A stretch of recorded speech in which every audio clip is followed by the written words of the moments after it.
Hello everyone. ఇవాళ మనతో పాటు ఉన్నారు సీనియర్ జర్నలిస్ట్ దాము బాలాజీ గారు. వారితో మాట్లాడదాం. సార్ నమస్తే. నమస్తే. సార్ నటి కస్తూరి గారు అరెస్ట్ అయ్యారని చెప్పి న్యూస్ వస్తుంది. అంటే తను ఏ కేసులో అరెస్ట్ అయ్యారో, ఆ వివాదం ఏంటి? అలాగే తన బయోగ్రఫీ నటి కస్తూరి, ఆమె పూర్తి పేరు కస్తూరి శంకర్. సో ఆమె నిన్న గచ్చిబౌలిలో అరెస్ట్ అయ్యారు. చెన్నై నుంచి హైదరాబాద్కి పోలీసులు వచ్చి ఇక్కడ హైదరాబాద్ పోలీసుల సహాయంతో ఆమెను అరెస్ట్ చేసి చెన్నైకి తరలించారు. ఈరోజు సండే కాబట్టి మరి కోర్టుకి ప్రొడ్యూస్ చేస్తారా లేకపోతే మ్యాజిస్ట్రేట్ ఇంటి దగ్గర ప్రొడ్యూస్ చేస్తారా అనేది చూడాలి.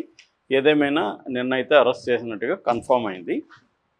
సో ఆమెను అసలు ఎందుకు అరెస్ట్ చేశారు, ఆమె ఏం మాట్లాడింది, ఆమె మీద ఏం కేసులు ఉన్నాయి, అట్లాగే ఆమె ఆరోపణల్లో ఎలాంటి ఆరోపణలు చేసింది, ముఖ్యంగా తెలుగు వాళ్ళ మీద ఆరోపణలు చేసింది, దాని తర్వాత ఆమె బయోగ్రఫీ ఏంటి, ఆమె ఆరోపణలు నిజమేమన్నా ఉందా, అంటే తెలుగు వాళ్ళు తమిళనాడుకి ఏ ఏ దశల్లో ఎలా వెళ్ళారు, ఈ విషయాలు మనం బ్రీఫ్గా చెప్పుకుందాం. సో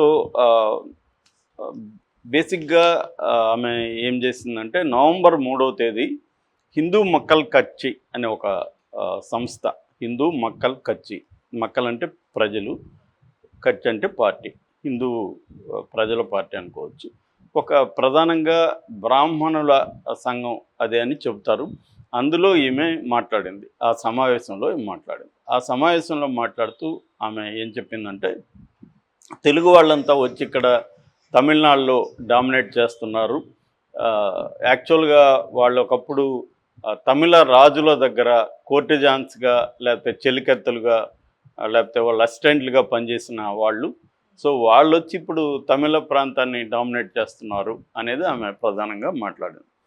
దీని పట్ల తెలుగు సంఘాలు విపరీతంగా ఇదయ్యాయి. బేసిక్గా ఈమె బీజేపీలో ఉంటుంది.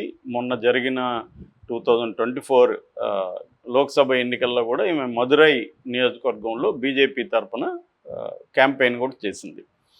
అయినప్పటికీ బీజేపీ ఈ విషయంలో ఆమెను సపోర్ట్ చేయలేదు. బీజేపీకి సంబంధించిన కో ఇన్ఛార్జి, తమిళనాడు కో ఇన్ఛార్జి పొంగులేటి సుధాకర్ రెడ్డి కూడా తీవ్రంగా ఖండించాడు. ఇది ఎందుకంటే మనది వసుదైక కుటుంబం, తమిళ తెలుగు అనేది కాదు, అందరూ ఉండాలి, ఇట్లా మాట్లాడడం కరెక్ట్ కాదని ఆయన ఖండించారు. సో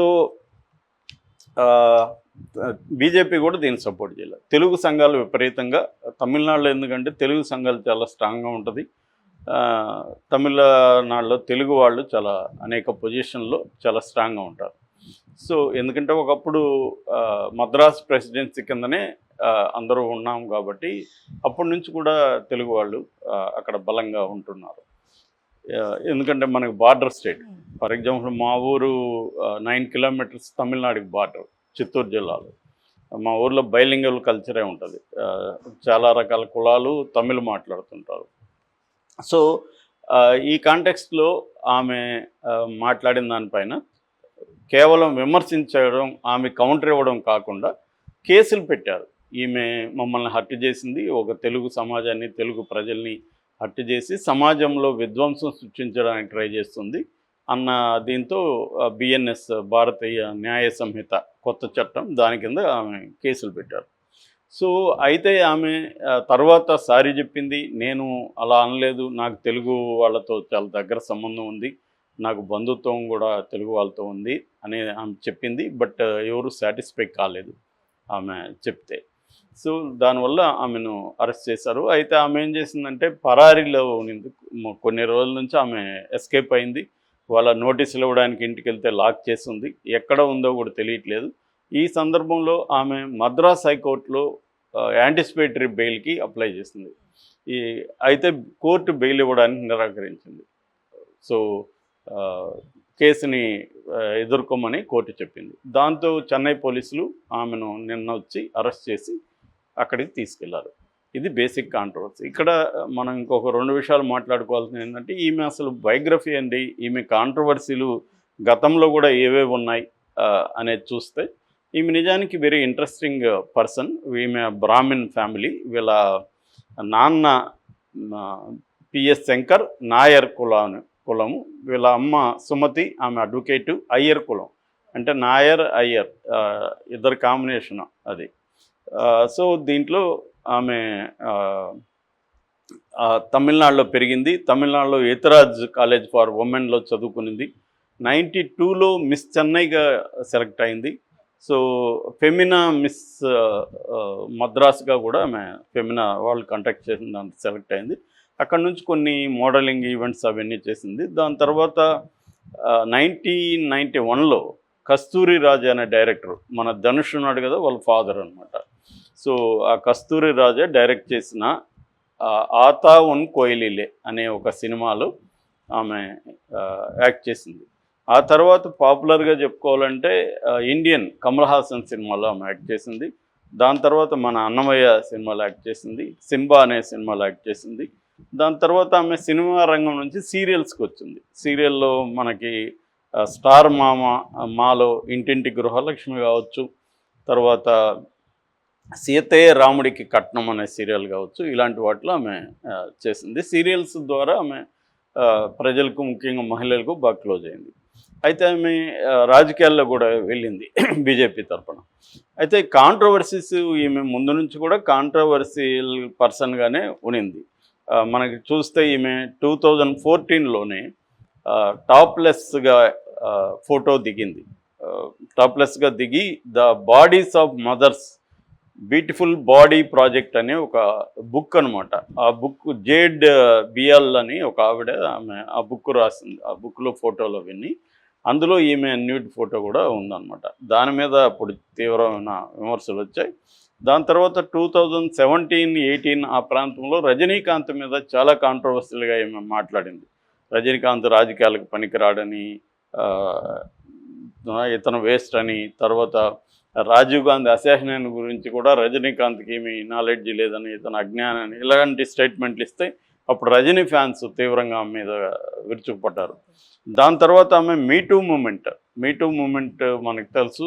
అంటే స్త్రీలకు ఛాన్సులు ఇవ్వడానికో, ఇంకో కెరీర్ పరంగా ఎంకరేజ్ చేయడానికో వాళ్ళని లైంగికంగా ఉపయోగించుకోవడం అనేది ప్రధానంగా మీటూ మూమెంట్. ఉపయోగించుకోవడానికి వ్యతిరేకంగా వచ్చిందే మీటూ మూమెంట్. అంటే నేను కూడా గురయ్యాను అనేది మీటూ మూమెంట్. అందులో కూడా ఈమె యాక్టివ్గా పార్టిసిపేట్ చేసి తనను చాలామంది హీరోలు కావచ్చు, ప్రొడ్యూసర్లు కావచ్చు ఇలాగ చేశారు. ఒక హీరో అయితే తనని ప్రాజెక్టులు రాకుండా అడ్డుకున్నాడు. ఇవన్నీ కూడా అప్పుడు ఆరోపించి కొంత కాంట్రవర్సీల్ ఇదైంది. దాని తర్వాత భారతీరాజా, శంకర్ ఇలాంటి డైరెక్టర్ల గురించి కూడా ఈమె చాలా ఎక్కువగా వాళ్ళకి యాంటీగా మాట్లాడింది. అంటే వాళ్ళేమో నల్లగా ఉంటారు, వీళ్ళేమో మళ్ళీ హీరోయిన్లేమో వీళ్ళకి తెల్లతోలు కావాలి, వీళ్ళు హిందీ నుంచి దిగుమతి చేసుకుంటారు హీరోయిన్లని, వీళ్ళు హీరోలు ఇక్కడ నల్లగా ఉంటారు, ఈ డైరెక్టర్లు నల్లగా ఉంటారు అని ఆ కామెంట్లు కూడా చేసింది. ఆ తర్వాత నేను దేశభక్తురాల్ని అది ఇదని స్టేట్మెంట్ ఇచ్చినప్పుడు కూడా ఈమెకు వ్యతిరేకత వచ్చింది. ఎందుకంటే వీళ్ళ భర్త, తర్వాత 2 పిల్లలు ఈమెకి, కొడుకు కూతురికి ఆమె క్యాన్సర్ సర్వైవరు. సో వీళ్ళు ముగ్గురు కూడా అమెరికన్ సిటిజన్స్. సో నీ ఫ్యామిలీలో 3 అమెరికన్ సిటిజన్స్, నువ్వేమో దేశభక్తురాలు అంటావన్న విమర్శ కూడా వచ్చింది. అట్లాగే అజిత్ ఫ్యాన్స్ మీద కూడా ఈమె గొడవ అయింది. అజిత్ ఫ్యాన్స్ ఈమెను సెక్సిస్ట్ కామెంట్ చేశారని డర్టీ అజిత్ ఫ్యాన్స్ అని ఈమె హ్యాష్ట్యాగ్తో పాపులర్ చేసింది. దాంతో వాళ్ళు డర్టీ కస్తూరి ఆంటీ అని వాళ్ళు హ్యాష్ట్యాగ్ పెట్టి వాళ్ళు ఈమెని చేశారు.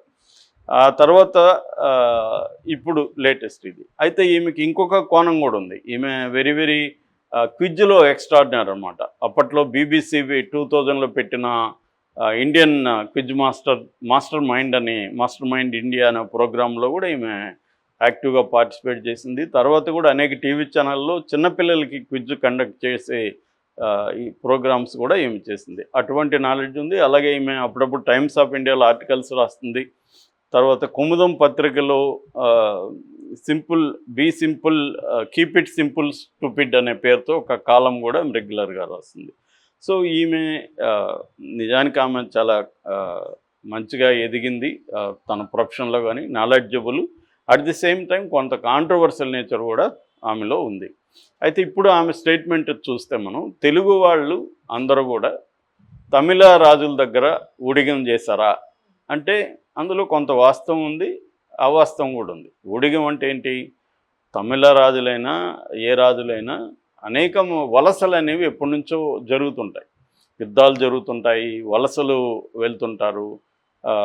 ఆ రాజు కింద పనిచేయచ్చు, దాంట్లో ఊడిగం చేసే ఇదేం లేదు, అది ఒక జాబ్ లాంటిది. సో అది తమిళోళ్ళు చేశారు, తెలుగోళ్ళు చేశారు, అన్ని భాషలోళ్ళు చేస్తారు. మనకి తమిళ్లో ప్రధానంగా ఏంటంటే తెలుగు రాజులు తమిళనాడుని ఎక్కువ పరిపాలించినారు అనేది కూడా మనం చెప్పుకోవచ్చు. అంటే పల్లవులు కావచ్చు, చోళులు కావచ్చు, నాయక రాజులు కావచ్చు, మదురై తంజావూరు బేస్ చేసుకొని పరిపాలించారు. కాబట్టి ఇప్పటికి కూడా మనం తమిళనాడులో తమిళ్ తర్వాత ఎక్కువ మాట్లాడే భాష తెలుగే. Second most speaking language in Tamil Nadu is Telugu అనమాట. అంత అంటే మన వాళ్ళు అంతగా అక్కడ వెళ్ళారు. ఈ వలసల్ని చరిత్రకారులు 2 రకాలుగా చెప్తున్నారు. ఒకటి 14th 15th సెంచరీలో వెళ్ళిన వలసలు. అంటే అప్పటికి మనకి ఏంటంటే ఇటు మాలిక్ కపూర్ కానీ, మహమ్మద్ బిన్ తుగ్లక్ వీళ్ళ దాడులు సౌత్ ఇండియా మీద ఎక్కువ కావడం, దాని నుంచి ఎక్కువ పోయారు. అంటే విజయనగర సామ్రాజ్యం చివరి దశకి చేరుకున్న పీరియడ్లో నుంచి ఎక్కువ మంది వెళ్ళారనేది ఒక పరిశీలన చరిత్రకారులు. సో అప్పుడే మనకి పాలయక్కారు అనే పేరు కూడా వస్తుంది. పాలయక్కారు అంటే పాలేగాళ్ళు అంటాం తెలుగులో. మనకు పాలేగారు అనే చిరంజీవి కూడా సినిమా తీస్తాడు కదా. సో అలాగా ఈవెన్ శివాజీ కూడా వీరపాండ కట్టబొమ్మన అనే పాలేగారి మీద సినిమా తీస్తాడు. ఈ పాలేగారులంతా కూడా తెలుగు మాట్లాడతారు. చాలా పాత సినిమాల్లో చూస్తే మనం ఈ నాయకర్స్ అంటుంటారు. మన నాయకుడు కమల్ హాసన్ వచ్చింది కదా, ఈ నాయకర్ కూడా నాయంకర్ అనే తెలుగు దీని నుంచి వచ్చింది. నాయంకర్ సిస్టమ్ అంట. విజయనగర కాలంలో నాయంకర్ సిస్టమ్స్ ఉండేది. ఆ నాయంకర్లు ఉన్న వాళ్ళే నాయుడు, నాయకర్ ఇవన్నీ కూడా దాని నుంచి వచ్చాయి అనేది హిస్టరీ పరిశీలన అనమాట. అందుకని ఇప్పటికీ మనకి తమిళనాడులో నాయుడుస్ ఎక్కువ ఉన్నారు, నాయంకర్స్ ఎక్కువ ఉన్నారు, రెడ్డియార్స్ ఉన్నారు, చెట్టియార్స్ వీళ్ళే చెట్టియార్స్ అయినారు. అట్లాగే